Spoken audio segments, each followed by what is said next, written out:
British east India company, उनको आप जानते हैं कि उनका एरिया है यूरोप। यूरोप में 20-25 से ज्यादा देश है, उसमें से वन ऑफ द कंट्रीज है इंग्लैंड। उसी यूरोप में 1650 में और 1750 के आसपास, इट मीन्स 100 साल में वहां इंडस्ट्रियल रिवॉल्यूशन हुई थी। और इंडस्ट्रियल रिवॉल्यूशन होने के लिए जो वैज्ञानिक दृष्टिकोण लगता है, उस वैज्ञानिक दृष्टिकोण का विकास उससे पहले वहां हुआ था। That's why they have made a industrial revolution. ये आप जानते हैं। इंडस्ट्रियल रिवॉल्यूशन होने से हुआ क्या वहां, और उसका असर इंडिया के ऊपर क्या हुआ ब्रिटिश कॉलोनियल फेज में, आप लोग जानते हैं कि इंडस्ट्रियल रिवॉल्यूशन में हुआ कि जो यंत्र के ऊपर काम करने वाले लोगों की संख्या वहां घट गई और लोग बेकार हो गए, सुशिक्षित बेकार हो गए। इसकी वजह से वहां क्या हुआ कि वहां बहुत बड़ी क्रिमिनल प्रोसेस स्टार्ट हो गई। जो वहां के लोग थे, पॉपुलेशन बढ़ रहा था और इंडस्ट्रियल रिवॉल्यूशन हो रही थी, यंत्रों के ऊपर काम हो रहा था। उस वजह से ब्रिटेन में और पूरे यूरोप में क्रिमिनल रेट बढ़ गया। और वो क्रिमिनल रेट रोकने के लिए they have made one act, that is the criminal act. 1750 के पहले हुआ वहां, वही ब्रिटेन के लोग हैं, ये ऐसे ऐसे होते हैं, गुसाई लोग ऐसे होते हैं और गैकाड़ी लोग ऐसे होते। इसकी इंफॉर्मेशन यहाँ की ब्राह्मणी व्यवस्था ने उनको दे दी थी। जो राज करना चाहते थे 1871 को, अब दो तरह से ठीक से समझने की कोशिश करिए तो आपको ये घुमंतु जनजातियों को औपनिवेशिक इस काल में क्या हुआ था ये आपको आएगा। क्या हुआ था कि जैसे जैसे भारत में औपनिवेशिक पीरियड का इंडिया में मद्रास, बॉम्बे, कलकत्ता प्रेसिडेंसी में उनका जो रखरखाव हो रहा था, वैसे वैसे उन्होंने उसको कानूनन हकीकत देने के लिए कुछ एक्ट पास किए, जिस एक्ट का मजदूर चौहान साहब ने जिक्र किया है। उसमें one of the major act है 1793 का फॉरेस्ट एक्ट। उस फॉरेस्ट एक्ट से फॉरेस्ट के तरफ रहने वाले सारी जनजाति के ऊपर उन्होंने पाबंदी लगाई थी कि आप ऐसा नहीं कर सकते, ये ऐसा नहीं कर सकते। यहाँ का ये 9 स्टेट में इन डेप्थ स्टडी करने की कोशिश की है। वो भी रिपोर्ट इंटरनेट के ऊपर अवेलेबल है, उनकी आप हार्ड कॉपी निकाल सकते हैं। और जो ब्रिटिश रिकॉर्ड इधर उधर हमको मिलते हैं, तो औपनिवेशिक पीरियड में इस घुमंतु जनजातियों की जो स्थिति है, उस स्थिति को आकलन करने के लिए आपको जो ब्रिटिश नीति होती है, उस नीति को आपको ठीक से समझने की कोशिश करिए कीजिए।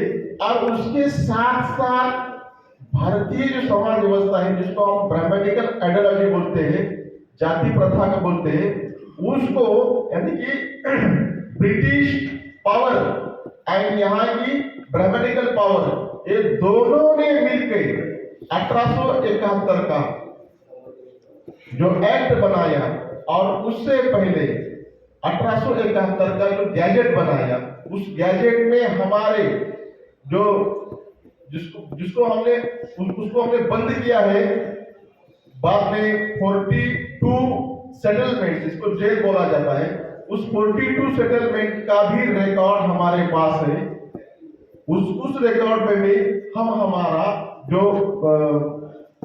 उसको हम चाय बोलेंगे, जो उन्होंने लॉ किया था, उसी के ही कस्टडी में जो हमारा चाबी है, जो ताला खोलना चाहिए हमारे बंद मुक्ति का, और आजाद पंछी को उड़ना चाहिए, उड़ने के लिए भी ये सारे चाबियां जो ताला उन्होंने लगाया, उसको हम ढूंढेंगे।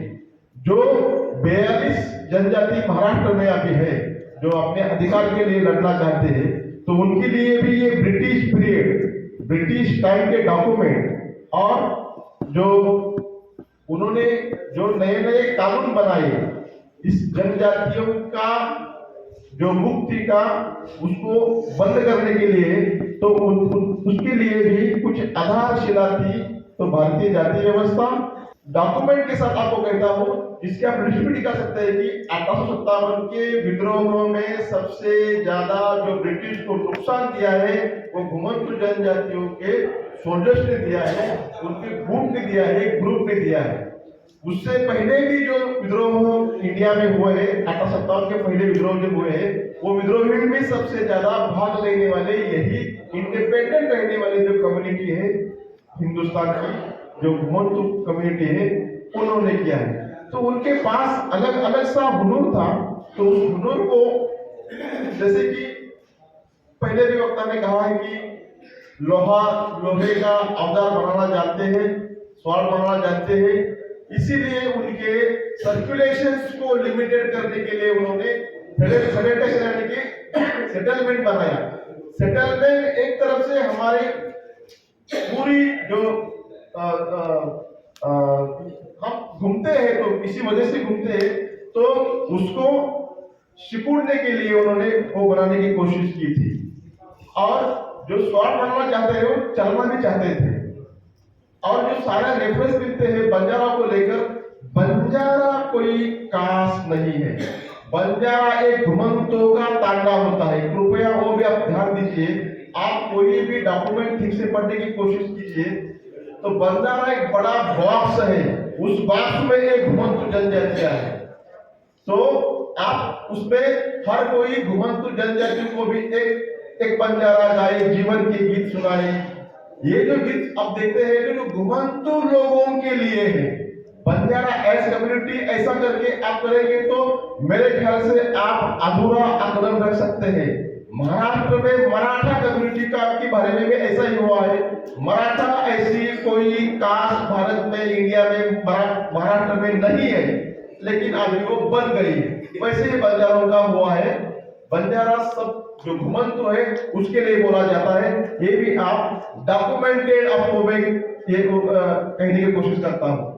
एक जय हिंद नाम का पिक्चर आया है, मूवी देखा है आपने, वहां उसमें भी एक औरत बोलती है, रेणके साहब हमारे जानते होंगे, लेकिन कुछ उन्होंने उनका प्लान सक्सेस भी किया, उनको डाल भी दिया, लेकिन अंत में कुछ पादरी थे, क्रिश्चियन मिशनरीज थे, उन्होंने कहा कि ये हमारे थोड़े बाइबल के हिसाब से पाप का मामला है, सिन का मामला है, ये अपराधी का मामला है, ऐसा उसको नहीं कर सकते, हमको थोड़ा सा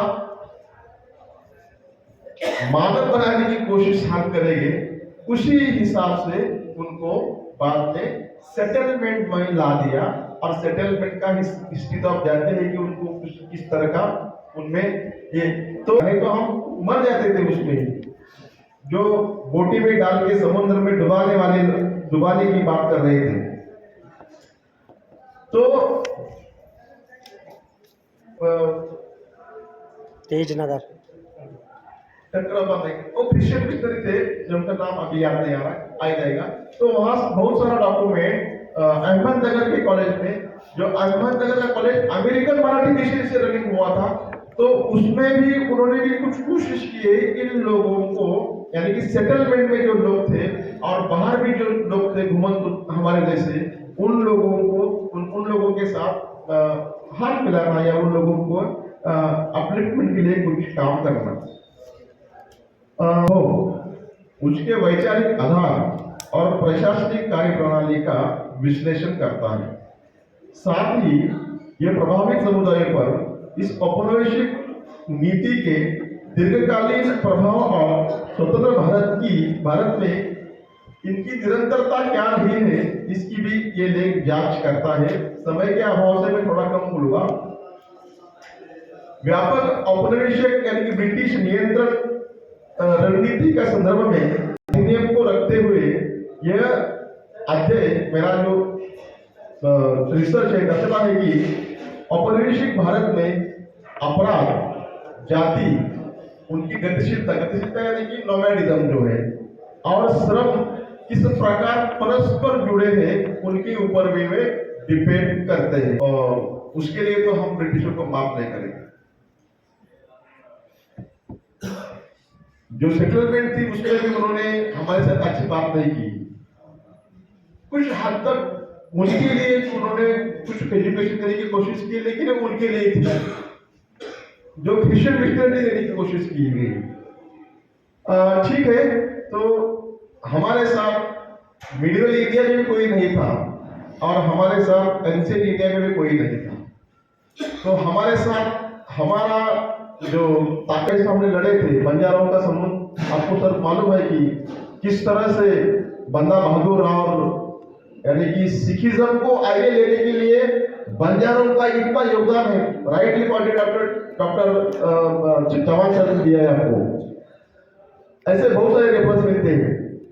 जितने भी फोर्ट बने हैं पंजाब में, उसमें भी लोहगढ़, यहाँ भी लोहगढ़ है महाराष्ट्र में, और इंडिया में सबसे बड़ा लोहगढ़ तो पंजाब में ही है।